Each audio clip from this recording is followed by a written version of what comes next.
படிச்சா வேலை கிடைக்கும்னு சொல்லித்தர சமுதாயம் விதைச்சாதான் சோறு கிடைக்கும்னு இனி சொல்லித்தரணும். அப்பதான் விவசாயி வாழக்கூடிய நிலை இந்த தமிழகத்துல வர முடியும்.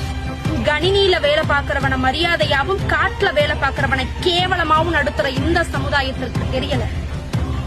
விவசாயம் படிக்க மட்டுமே துடிக்கும் மாணவர்கள் என்றைக்கு விவசாயம் படைக்க முன்வருகிறோமோ அன்று விவசாயம் தமிழகத்தில் வாழும். விவசாயி தமிழகத்தை ஆள்வோம்.